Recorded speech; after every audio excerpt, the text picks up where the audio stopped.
Hey guys, how are you? Welcome back to my channel, The Fallen Pages. Today's book is Beyond Good and Evil by Nietzsche.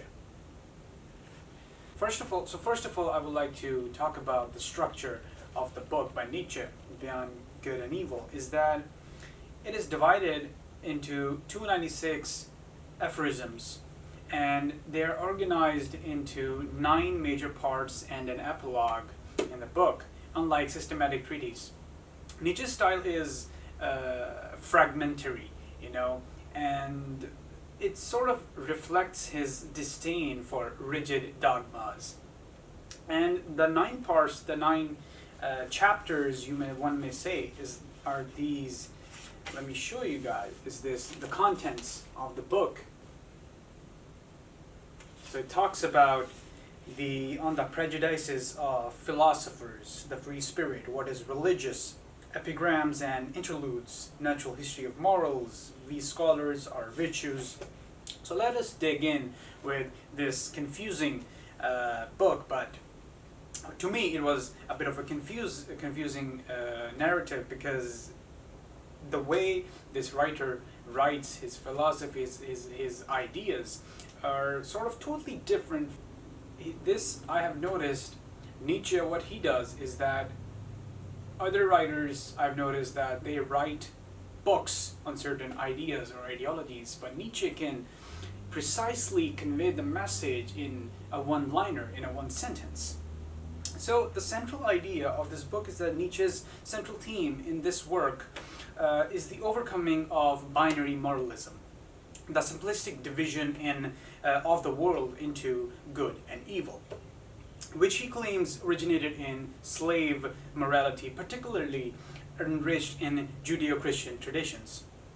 And there's this quote: "Whoever fights monsters should see to it that in the process he does not become a monster."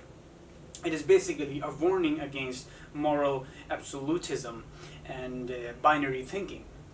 He asserts that morality is not universal but perspectival, and instead of truth being objective, Nietzsche introduces the notion of will to power, a life-affirming force that seeks to overcome limitations. Now, this book, Nietzsche himself also critiques the Abrahamic religions. So, on one occasion, Nietzsche firstly criticizes Christianity and Judaism, and to some extent Islam, accusing them of promoting a morality of resentment. Christianity is Platonism for the people. He basically attacks Christianity as a watered-down anti-life version of Plato's metaphysics. He views the Abrahamic God as a projection of human weakness, a metaphysical invention to punish strength and vitality. This is not atheism for nihilism's sake. It's liberation.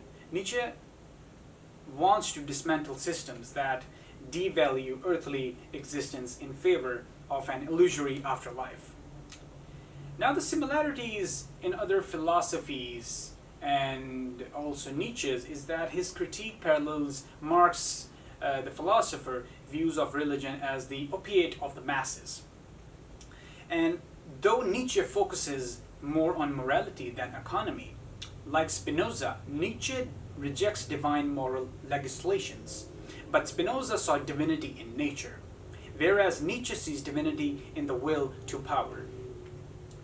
Now, the symbolism I've noticed in the book and some poetic references is that the symbolism is used of lion, child, and camel in the book, although detailed in Thus Spoke Zarathustra is one of his other books. These symbols are relevant here too as metaphors for the spiritual transformation. And also, he talks about the mask, symbolizes the layered nature of truth and self. Every profound spirit needs a mask. And he also talks about the abyss, the labyrinth. And it is also a metaphor for existential self-confrontation. If you gaze long into the abyss also gazes back into you. Meaning that if you fight negativity or the monsters or the bad things in your life or any other person, or politically or religiously whatsoever, those bad things, those negative things also look into you. So in order to fight the monsters, you need to be very sure and protective of one's own soul that you do not become one of them. And his language is deeply poetic. Akin to Blake Rumi, he calls philosophers artists of the concept, advocating for a musical rhythmic philosophy. Supposing truth is a woman, what then? He opens the book with a poetic metaphor that mocks the rigid, masculine assumptions of Western philosophy. Now there's this cross-cultural parallels and traditions that are mentioned that I've noticed in his text is that Taoism.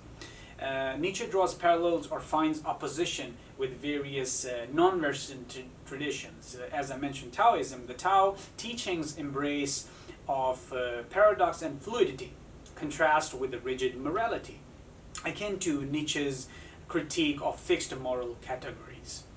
And then he talks about the Greek tragedy. He idolizes pre-Socratic Greece, especially Heraclitus, and for embracing the chaos of becoming over Platonic order. And one must still have chaos in oneself to be able to give birth to a dancing star. And he also sort of talks about Hinduism in his text, as Nietzsche is aware of Kshatriya warrior ethos. The Bhagavad Gita calls to transcendent dualities, sukha, dukkha, and victory, defeat, the two opposites, resonates with his call to go beyond good and evil. And then the Persian Zoroastrianism. The binary of Ahura Mazda versus Angra Mainyu, good versus evil, is precisely the kind of dualistic moral structure Nietzsche seeks to overcome. Now I would like to talk about certain quotes that I liked from the book. Let me find some. I have marked them. Yes, as he says that our vanity desires that what we do best should be considered what is hardest for us, concerning the origin of many morality. A lot of his texts are based on moral rules, moral grounds, moral compass. He says that one is best punished for one's virtues. And he also talks about, oh yes, I love this one too. One has to repay good and ill, but vie precisely to the person who has done us good or ill. He talks about poets treat their experiences shamelessly. They exploit them. So it is, I would say that this book, this text by Nietzsche will not be easily understandable if you read it one time. You would have to read it again and again. And you would have to understand, because this man conveys messages in a one-liner, in a simple sentence. And if you compare him to other poets or philosophers, they write books, but he basically conveys the message in a one-liner, in a sentence, in a paragraph. So basically, the final thoughts on the book and the legacy and the interpretation of the book is that Beyond Good and Evil is not merely a critique, but a genealogy, a call to revalue values. Nietzsche is a bridge between philosophy and literature, and prophecy and parody, ethics and aesthetics. His message: we must invent meaning, not discover it. Morality should be an expression of strength, creativity, and joy, not guilt and submission. So yes guys, this is it. If you guys like the video, please leave a comment below, like, subscribe, whatsoever, and do let me know how I can make my videos better, how I can bring more literature or any other genre of the books you would like to see on my channel. Do leave that in the comments below also, and I guess this is it guys. Have a good day. See you next time.